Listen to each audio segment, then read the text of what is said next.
అందరికీ నమస్కారం. ఈ వీడియోను స్కిప్ చేయకుండా చివరి వరకు చూస్తారని ఆశిస్తున్నాను. ఈ వీడియో గనక మీకు నచ్చినట్లయితే లైక్ చేయడం మాత్రం మర్చిపోవద్దు. ఇంకా ఈ ఛానల్ని ఎవరైనా సబ్స్క్రైబ్ చేసుకోకపోతే దయచేసి సబ్స్క్రైబ్ చేసుకోండి.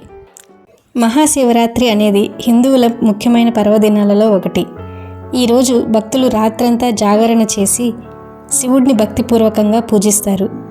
ఎందుకు ఈ రోజును ఇంత ప్రత్యేకంగా పాటిస్తారు? మహాశివరాత్రి వెనుక ఉన్న విశిష్టమైన కథను ఇప్పుడు మనం తెలుసుకుందాం. పురాణాల ప్రకారం ఒకప్పుడు దేవతలు రాక్షసులు కలిసి పాల సముద్రాన్ని మదిస్తున్నారు. మదన సమయంలో అమృతంతో పాటు ఎన్నో అద్భుతమైన వస్తువులు బయటపడ్డాయి. అయితే భయంకరమైన హాలాహల విషం కూడా ఉద్భవించింది. ఆ విషం ప్రపంచాన్ని నాశనం చేసే శక్తిని కలిగి ఉంది. ఆ విషం ప్రాణులకు హానికరం కాబట్టి అందరూ భయాందోళనకు గురయ్యారు. దేవతలు మరియు రాక్షసులు శ్రీ మహావిష్ణువుని ప్రార్థించగా ఆయన వారికి భగవంతుడైన శివుణ్ణి ఆశ్రయించమని సూచించారు. ఆ విషం నుంచి లోకాలను రక్షించడానికి శివుణ్ణి ప్రార్థించగా ఆ మహాదేవుడు ఆ హాలాహలాన్ని సేవిస్తాడు. అప్పుడు ఆ పార్వతీదేవి విషం శరీరం మొత్తం పాకకుండా కంఠం దగ్గర ఆగే విధంగా చేతిని అడ్డం పెడుతుంది. దీని ఫలితంగా ఆయన గళం నీలంగా మారింది. అప్పటి నుండి శివుడిని నీలకంఠుడు అని పిలవటం ప్రారంభమైంది.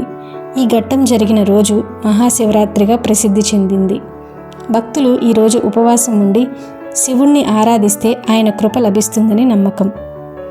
ఇదిలా ఉండగా ఇంకొక కథ ప్రకారం పార్వతీదేవి ఎంతో కాలం శివుడిని భర్తగా పొందేందుకు కఠిన తపస్సు చేసింది.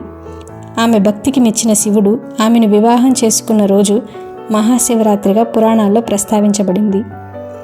ఈ రోజున శివపార్వతుల వివాహాన్ని దేవాలయాల్లో ప్రత్యేకంగా జరుపుతారు. భక్తులు ఈ క్షణాన్ని చూసి తమ జీవితాల్లో శుభాన్ని కోరుకుంటారు. ఈరోజు భక్తులు ఉపవాసం ఉండి రాత్రి పొడవునా శివుడిని స్మరణ చేస్తూ ఉంటారు. ఓం నమః శివాయ అని జపిస్తూ రాత్రంతా గడుపుతారు. ఈ విధంగా భగవంతుని కృపను పొందగలమని పురాణాలు చెప్తున్నాయి.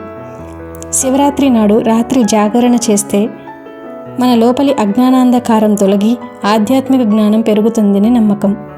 మహాశివరాత్రి కేవలం పండుగ మాత్రమే కాదు, అది భక్తి, విశ్వాసం, త్యాగం, ధర్మం సూచిక. ఈ రోజున శివుణ్ణి ప్రార్థిస్తూ మన లోపల ఉన్న అధర్మాన్ని తుడిచిపెడదాం. ఈ మహాశివరాత్రి మనకు శాంతి, సంతోషం, ఆరోగ్యం ప్రసాదించాలని కోరుకుంటూ హరహర మహాదేవ అని స్మరిద్దాం. ఈ వీడియో గనక మీకు నచ్చినట్లయితే ఈ ఛానల్ను తప్పకుండా సబ్స్క్రైబ్ చేసుకుంటారని ఆశిస్తున్నాను. Thanks for watching. Please like, share and subscribe to this channel.